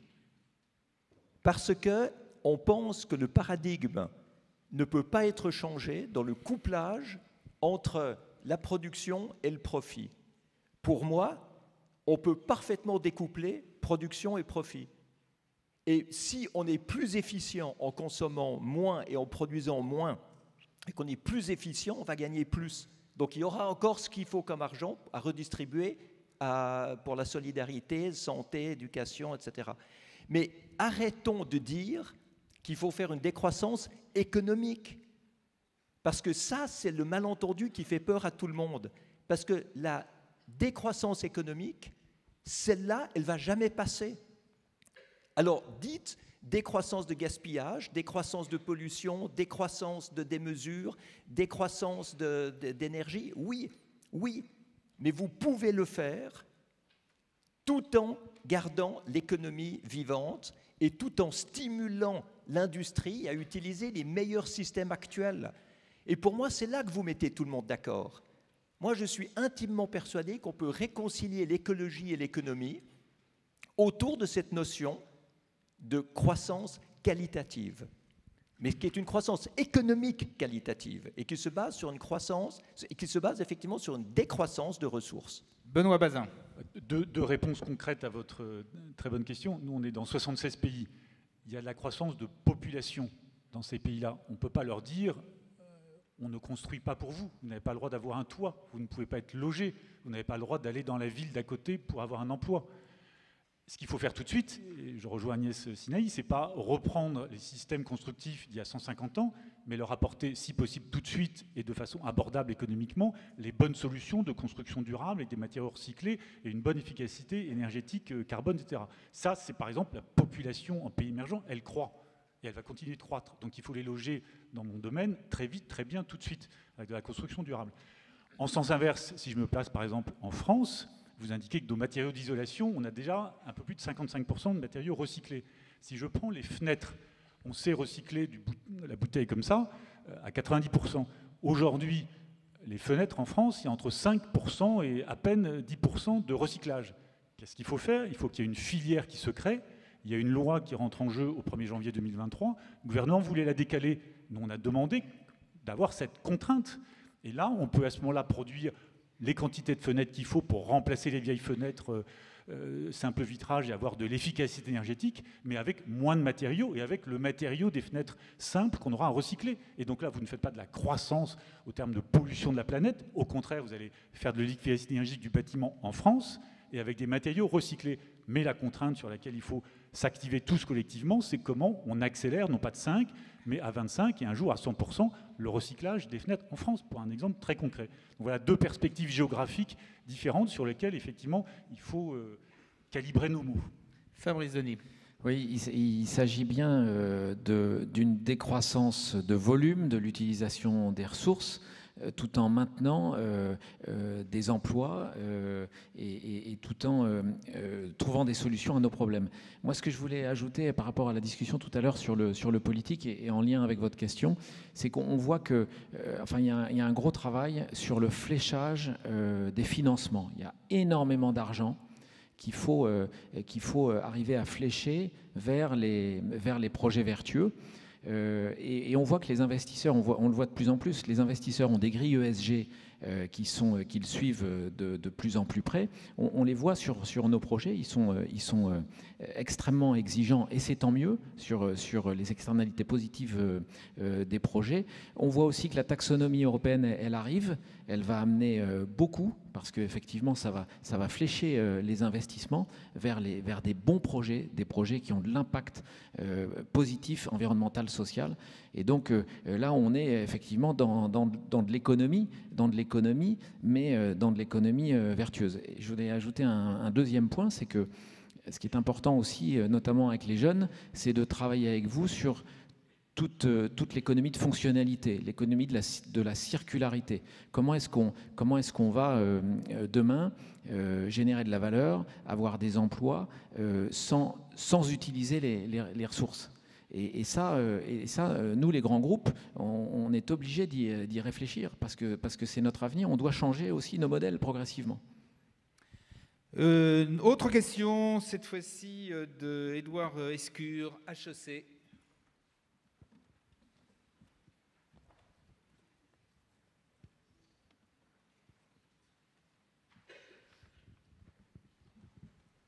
Édouard Escure, il n'est pas là. Ah bon, bah HEC n'est pas là. Eh bien écoutez, on va prendre deux ou trois questions de la salle. Qui veut intervenir ? Le micro est là, allez-y, monsieur qui lève la main. Je vous demande à tous, s'il vous plaît, des questions assez brèves pour qu'on puisse en passer et des questions avec un point d'interrogation. Allez-y.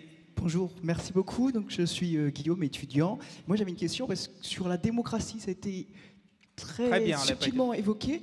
Vous avez raison, allez-y. Tout le monde pose la question innover, décroître, mais on voit que par exemple la Convention citoyenne sur le climat, c'était des citoyens entre guillemets lambda. Ils ont été beaucoup plus ambitieux qu'on ne le pensait. Et ça fait écho aussi, parce qu'il y a une perspective internationale qui est très intéressante. On voit que dans des pays comme le Brésil, où les budgets participatifs sont très développés, souvent les budgets participatifs sont orientés vers ces questions d'environnement, d'une certaine manière de décroissance, etc. Et pourtant, au pouvoir, les 4 dernières années, c'était Jair Bolsonaro. Donc ma question très simple, c'est quelle place vous donnez à la démocratie? Et même dans les entreprises, on sait que EDF, par exemple, est très ambitieuse là-dessus. Est-ce que vous, à Saint-Gobain ou à Bouygues, vous avez une politique de démocratie participative au sein de vos entreprises? Merci. Transition écologique et démocratie. Qui veut commencer? Non. Alors, moi, je peux vous donner la version démocratique Saint-Gobain. Alors, je crois fondamentalement, d'ailleurs, que le monde de l'entreprise, le monde industriel, c'est un ascenseur social très important. C'est des classes moyennes. Ce que vous évoquez, on l'a vu aux États-Unis pendant la présidence Trump, la globalisation qui a tué la classe moyenne américaine, ça fait des extrêmes. Si on tue l'industrie, on tue l'ascenseur social et on tombe en dehors du champ de partis démocratiques modérés qui font quand même le socle de nos démocraties. Donc moi, j'y tiens de façon extrêmement forte. Chez Saint-Gobain, par exemple, on a lancé un fonds interne du carbone. Au-delà de ce qu'on fait en termes d'investissement, et ça ce sont les choix des dirigeants quand on dépense 150 millions sur des process industriels, et on a par exemple l'année dernière plus de 1000 initiatives qui viennent de tous les pays et de toutes les populations, et souvent effectivement de jeunes. On a créé des comités d'environnement avec des plus jeunes pour nous stimuler sur tout un tas de sujets, et on leur donne un crédit carbone. C'est-à-dire que quand il y a par exemple 50 projets en Suède, on crédite chacun de ces projets en termes d'économie de carbone, de la tonne de carbone cash que nous on s'impose, même si elle n'existe pas parce qu'elle est virtuelle, pour accélérer ces effets-là. Donc il y a effectivement beaucoup de participation sur ces thèmes. Encore une fois, l'ADN et la stratégie de Saint-Gobain, c'est d'être le leader mondial de la construction durable, mondiale, parce qu'on veut apporter des bonnes solutions à toute vitesse dans un grand nombre de pays. Et on est sur la construction durable, légère. On peut diviser de 50% dans la construction neuve le poids des matériaux et donc le poids des CO2. Ça, c'est notre ADN. C'est notre raison d'être, Making World a Better Home. Et donc, on est complètement en permanence sur ces sujets de décarbonation, d'efficacité énergétique du bâtiment. Et la connaissance, le savoir-faire, c'est au plus près du terrain avec nos équipes et notamment avec les plus jeunes qu'on écoute et dont on organise l'écoute par exemple, un fonds interne du carbone. Merci. On va peut-être passer tout de suite à une autre question pour en traiter davantage. Oui, qui Il y a une jeune fille, on dit... Ah voilà, voilà. On respecte la parité. Oui, on y viendra. Allez-y. Bonjour, merci pour vos interventions, elles étaient très intéressantes. Moi, j'aurais une question plutôt sur l'aspect social de la décroissance. Est-ce que selon vous, les mesures liées à la décroissance, elles doivent être socialement sélectives et socialement ciblées ? Et sinon, comment est-ce qu'on peut rendre l'innovation accessible à tous, notamment à l'échelle des foyers les plus modestes ? Alors, l'innovation aujourd'hui est là pour rendre la vie moins chère aux plus modestes. Parce que si on passe d'une société qui gaspille ses ressources à une société qui les économise, si on arrête d'avoir des chauffages qui gaspillent 400% de l'énergie qui est nécessaire pour chauffer une maison, eh bien forcément, la facture énergétique va être réduite à la fin. Et tout mon travail à la Fondation Solar Impulse, c'est effectivement d'amener des solutions qui permettent cette juste transition écologique. Si cette transition n'est pas juste et qu'il n'y a que les entreprises qui en profitent, ça ne marchera jamais. Le but, c'est que tout le monde en profite et les plus démunis avant tout. Et c'est ce qu'on a montré aussi à la COP 27 ces 2 dernières semaines, c'est que les mesures de décarbonation sont les meilleures façons aujourd'hui de permettre à des pays de sortir de la pauvreté par l'arrêt du gaspillage, par les nouvelles sources d'énergie, par l'efficience, par les nouveaux débouchés, comme le recyclage des déchets, etc. C'est là qu'on va créer une lutte contre la pauvreté vraiment efficace, et c'est en même temps une manière de protéger l'environnement. Donc ça doit être le focus absolu. Agnès Sinaï. Oui, votre première question porte sur les inégalités, et les innovations proposées ici supposent un haut niveau de revenus. Les logements à base de smart grid, outre qu'ils reposent sur l'importation de terres rares, de plus en plus rares, du Congo ou de pays assez instables, n'est pas une réponse durable et, à mon avis, sociale à la question du logement. Pourquoi ne pas favoriser, par exemple, l'habitat partagé? Pourquoi ne pas favoriser des collectifs d'habitants qui deviennent promoteurs eux-mêmes? Pourquoi la ville est fabriquée par Nexity et pas par les habitants? Enfin, ce sont des questions qu'on peut poser. Quant à ce que vous dites, comment promouvoir une décroissance égalitaire? Mais, par exemple, une carte carbone individuelle annuelle montrerait que ce sont les plus hauts revenus qui consomment le plus d'essence, le plus de kérosène. Donc, et ce sont les foyers les plus modestes qui consomment en fait le moins d'énergie. Et au final, on pourrait ainsi répartir de manière strictement égalitaire des quotas de consommation annuelle d'énergie fossile plutôt que de taxer par une taxe carbone qui a été mal perçue, on l'a vu avec les gilets jaunes, puisque finalement, elle pèse surtout sur les ménages les plus modestes. Donc il y a comme ça plusieurs propositions qui font qu'une société décroissante, justement, a le souci de l'égalité. Mais c'est long peut-être à développer maintenant, mais il y a beaucoup de propositions qui vont dans ce sens, et c'est ça, c'est le souci de l'égalité qui gouverne la décroissance, parce que sinon, décroître en catastrophe, comme c'est ce qui risque de nous arriver, et non pas de manière discutée, délibérée, vous parliez de la Convention citoyenne sur le climat, mettre en débat et organiser de manière équitable et transparente l'accès à la rareté, voilà une mesure de décroissance. Deux éléments de réponse très rapides. Premièrement, quand vous donnez de la visibilité à un industriel sur un standard, il est capable de baisser les coûts pendant 10 ans, 20 ans, 30 ans.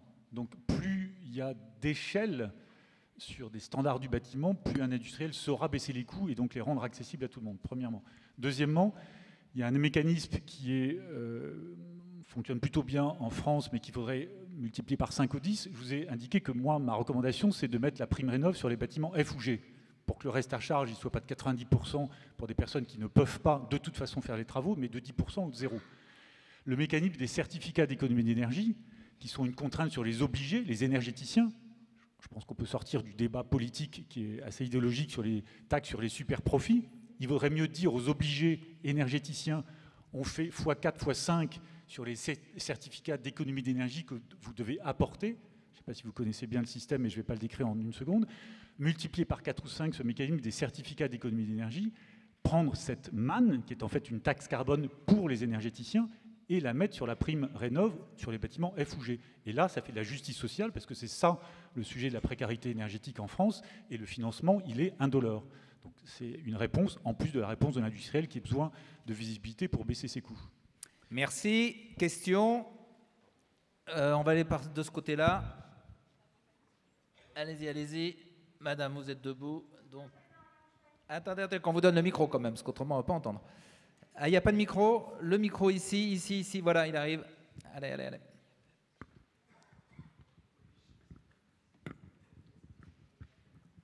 Bonjour, je m'appelle Marion Schein-Fercoq. J'étais avant chargée de communication spécialisée dans le développement durable. Maintenant, j'écris des livres pour enfants parce que j'ai qu'un BTS en communication. Et voilà, on ne voulait pas m'embaucher. Bon, ça, parenthèse à part. Sinon, je fais du financement participatif depuis 10 ans. Il y a énormément d'innovations en France et dans le monde. Il suffit juste de mettre de l'argent dedans et ça marche. J'ai 2 questions. La première, c'est justement pourquoi toutes ces innovations qui sont faites, par exemple pour les ONG dans les pays africains ou dans d'autres pays, comme on a vu avec l'Ukraine, on est capable de les utiliser dans l'urgence, mais pas de les vulgariser pour les particuliers. Notamment, un Indien a fait un vélo avec une dynamo qui est capable de générer de l'électricité et pour une maison. Et moi, j'essaie de l'acheter. C'est impossible de l'acheter à part de le fabriquer. Autre chose, j'ai subi une inondation pendant 2 fois de suite. J'ai retrouvé mes documents qui datent depuis 10 ans en écologie sur toutes les innovations merveilleuses qui devaient fonctionner. Personnellement, il y en a beaucoup, énormément, je dirais 90%, qui n'ont pas été mis en place. Qu'est-ce qu'on fait ? Donc voilà, beaucoup, si j'entends ce que dit cette dame, beaucoup d'innovations en fait sont proposées, existent, mais elles ne sont pas reprises par les industriels. Est-ce que c'est vrai et pourquoi ? Les solutions d'il y a 10 ans n'étaient pas rentables à l'époque. Beaucoup n'étaient pas rentables. Même les énergies renouvelables devaient être subventionnées à grands frais aussi par les consommateurs. Donc c'est vrai qu'il y a beaucoup de choses qui ne sont jamais arrivées à maturité à cause de ça. Aujourd'hui, ça a complètement changé parce qu'il y a eu pendant 10 ans de l'innovation qui a permis de baisser les prix, de baisser les coûts. Et tout ce qu'on voit maintenant qui permet de protéger l'environnement en étant en même temps économiquement rentable et permet également d'augmenter le pouvoir d'achat des plus démunis, est en train de se faire un chemin vers le marché. Mais ce qui manque, c'est, comme je l'ai dit tout à l'heure, des vrais encouragements, des vraies incitations du gouvernement sur le plan législatif pour qu'on crée une nécessité d'utiliser la nouveauté. Aujourd'hui, la nouveauté, elle n'est pas valorisée. On continue à tourner en rond avec des grands promoteurs du statu quo qui ne veulent rien changer. Si on crée la nécessité d'utiliser ces innovations, elles arriveraient toutes sur le marché. Elles permettraient de répondre à beaucoup des questions qu'on se pose aujourd'hui. Benoît Bazin. Merci de votre point, parce que j'indiquais dans mon propos liminaire que il faut coopérer tous ensemble pour y arriver. On a tous coopéré pour lutter contre le Covid, et on y est arrivé, il faut coopérer. Et donc tout ce que vous faites, les associations, les ONG, les start-up, les grands groupes, je pense que c'est l'énergie collective qui va nous permettre d'y arriver. Donc le monde doit être, et des différents acteurs, de plus en plus perméables aux bonnes idées pour les adopter le plus rapidement possible. Donc merci aussi de cet exemple d'ONG et de sujets participatifs. Peut-être, moi, je voulais rajouter juste un petit commentaire par rapport à la question tout à l'heure, notamment sur la démocratie. Je reviens sur la question, mais c'est lié. Vous savez, aujourd'hui, le développement de grands projets urbains sur des anciennes friches industrielles, que ce soit à Lille, à Marseille, il n'y a plus un grand projet urbain comme ça qui ne fasse pas l'objet de concertation, d'ateliers de co-design, d'implication des habitants, des PME, des start-up autour, des entreprises. Et on ne peut plus concevoir un projet sans le concevoir tous ensemble avec les associations, mais aussi en tenant compte sur tous ces projets urbains, en visant de la mixité sociale, de la mixité générationnelle, donc de la régénération de biodiversité. Donc en fait là, il y a là à la fois beaucoup d'innovation, pour répondre à la question précédente, et à la fois aussi beaucoup de démocratie absolument nécessaire. Et c'est pas facile. Mais c'est vrai que ce panel, finalement, n'est pas très représentatif de la société, parce qu'il y a d'abord 3 hommes et une femme, et deuxièmement, parce que finalement, les voix associatives, 4 avec vous. Moi, je suis l'arbitre. Les voix associatives sont finalement minoritaires, les voix citoyennes, et on entend beaucoup le discours entrepreneurial et qui semble être le discours dominant, finalement, ne serait-ce que dans la forme même de cette table ronde. Il y avait les volontés chez les organisateurs d'entendre des gens qui sont à la fois compétents et qui sont directement impliqués par les métiers ou par les actions qu'ils engagent dans ce débat. Selon une bonne volonté de leur part, finalement. Une ou deux questions pour terminer. Rapidement, ici. Oui, mais il y en a aussi là. Voilà. Bonjour. Je m'appelle Christelle Touvenin, je suis designer circulaire. Ma question est celle-ci. Qu'est-ce que vous penseriez pour accélérer le changement de paradigme de la mise en place globale d'une triple comptabilité, y compris sur les rémunérations, c'est-à-dire de prendre en compte, quand on travaille, ce qu'on produit comme valeur sociale et environnementale, en plus que ce qu'on produit au niveau économique? Merci, c'est une question. Et oui, on peut, malheureusement, on ne pourra pas en prendre une autre qui... le micro... Où est passé le micro? Vous l'avez? Oui. Ok, vous m'entendez bien? Super. Je vous entends, je ne vous vois pas, oui, mais je vous entends, allez-y. Ok, donc moi j'ai 2 constats à faire. Le premier, c'est que autour de cette table, à ces sièges, j'ai vu aucun expert concernant le climat, la biodiversité, sur un sujet pourtant qu'on essaie de traiter, qui est l'Université de la Terre. Premier constat. Deuxième constat, c'est que le sujet sur l'environnement, il a été aucunement traité. On a parlé de pouvoir d'achat, on a parlé de facturation en fin de mois, on a parlé de vos entreprises. Et maintenant, j'ai une question qui est très simple. Elle est très simple. Aujourd'hui, est-ce que je viens d'assister à une table ronde sur les enjeux climatiques ou est-ce que je viens d'assister à la performance de 3 lobbyistes qui viennent de se présenter devant une assemblée pour parler d'un sujet qu'ils ne maîtrisent pas et qu'ils ne viennent pas d'évoquer? Merci. Merci. Peut-être une dernière question. J'ai mal. Dernière question. Qui a le micro? Oui, mais on va faire les 3 et comme ça on répondra, parce qu'on n'a plus que 2 minutes normalement. Donc je prends 3 questions et vous choisirez vos réponses. Bonjour. Allez-y. Merci pour vos interventions. On a caressé un certain nombre de sujets et on a parlé assez macroéconomique finalement, alors qu'en effet, il y a des entreprises autour de la table et vous avez abordé le sujet on ne peut pas parler de décroissance économique, mais pour tout ça, on a besoin quand même parler de l'argent et entre autres dans les entreprises. Parce qu'il n'y a pas que la partie publique. Le public doit faire des choses. La législation, c'est une chose et elle est importante. On sait qu'il y a une force dans les couloirs aussi, et avec les lobbies, par des puissances économiques. Donc, il y a des acteurs qui ont une influence très, très forte. Et il y a un sujet autour de l'actionnariat qu'on n'a pas du tout abordé et qui, à mon avis, aussi ne permet pas, justement, tant qu'on n'a pas une réflexion très franche, profonde et assez sérieuse, en fait, sur qui prend les décisions d'où va l'argent et comment elle est répartie dans les organisations, notamment en faisant intervenir des gens qui ne sont pas des gens qui travaillent dans l'entreprise ou qui ont des intérêts économiques, mais peut-être des territoires, peut-être des citoyens, peut-être des familles de gens qui travaillent dans l'organisation. Il y a 1000 idées avancées, peut-être des associations. Bref, il y a des modèles qui existent. Pourquoi on ne va pas jusque-là? Comment ça se fait qu'on soit coincé et qu'on ne puisse pas décroître dans la microéconomie? Merci. Donc, question notamment sur les décisions, qui prend les décisions et ce qui expliquerait qu'on ne puisse pas décroître. Et puis, question sur la comptabilité. 3 questions. Allez-y, Agnès. Non, mais encore une fois, en effet, la composition de cette table ronde répond un peu à la question de Madame. C'est que il y a une surreprésentation peut-être dans le débat et dans l'influence sur le débat public des intérêts économiques de grandes entreprises, alors qu'en effet, le tissu social et économique français est animé aussi par de nombreuses petites entreprises, premièrement, et des artisans, Et deuxièmement, la question qu'on entend est récurrente, c'est la question de la démocratie dans ces grandes entreprises qui sont les vôtres. Et de manière plus générale, le débat sur la nécessité de telle ou telle innovation, de sa taille, de son échelle.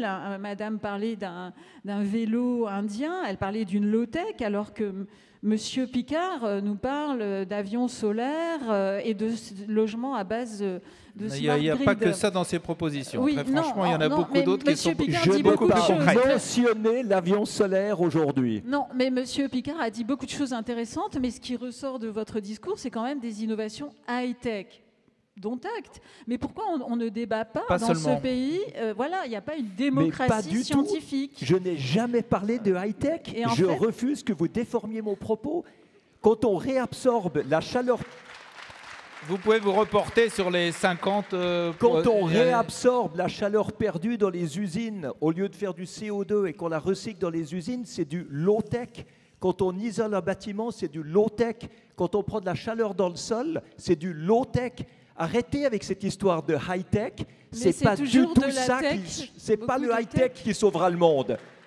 C'est peut-être- les solutions qui existent aujourd'hui. C'est ça qui sauve le monde. C'est pas le high-tech du futur. Arrêtez de me faire dire ça.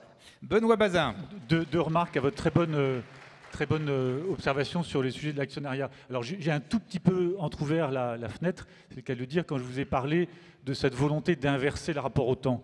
On a vécu dans un capitalisme financier de court terme. Il faut se placer dans un modèle économique, vous l'appelez capitaliste, ce que vous voulez, dans une vision de long terme. Et ça, la structure de l'actionnariat, elle est très importante. Donc on ne peut pas aborder ce sujet-là, mais je suis d'accord avec vous qu'il y a tout un rééquilibrage du modèle, notamment très financiarisé de l'économie dans lequel on a foncé depuis des années. Un exemple simple, on taxe les plus-values de court terme de la même façon que les plus-values de long terme. Il suffirait de les taxer 10 fois plus et vous éliminez la volatilité de court terme du capitalisme financier. La deuxième chose que je voudrais mentionner, une entreprise, ne vous méprenez pas, c'est un organisme vivant.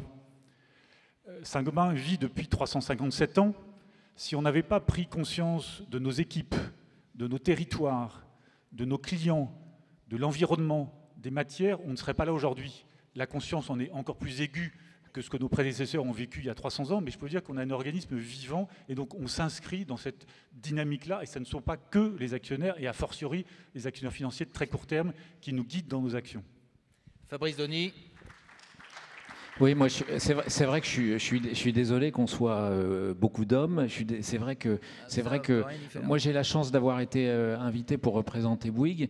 C'est vrai que vous avez des dizaines, des centaines de jeunes dans nos entreprises qui participent à des comités climat, qui participent aux projets, qui se battent projet après projet pour mettre en œuvre les solutions, pour décarboner, pour changer le monde. Donc je suis désolé moi d'être là, mais c'est vrai que ce serait bien mieux que tous ces jeunes qui se battent, qui viennent des grandes écoles et qui amènent toute leur intelligence puissent être là et puissent parler de leurs projets. Et j'avoue que j'ai un sentiment un peu de frustration parce qu'on ne peut pas, dans un temps si court, dire tout ce qui se passe dans nos entreprises. Et je peux vous dire que les jeunes dans nos entreprises, c'est pas facile. C'est-à-dire qu'effectivement, il y a tous les jours des choix, des prises de position pour faire bouger les lignes. Donc, vous avez raison et désolé d'être là, mais la prochaine fois, ce sera une femme et un jeune. Voilà. Rassurez-vous, on est tous un peu frustrés parce que le sujet est immense. Je crois que beaucoup de choses ont été dites en l'espace d'une heure et demie. Pardon. Malheureusement, je crois qu'il faut qu'on arrête justement parce qu'il y a d'autres... Un mot alors. Oui.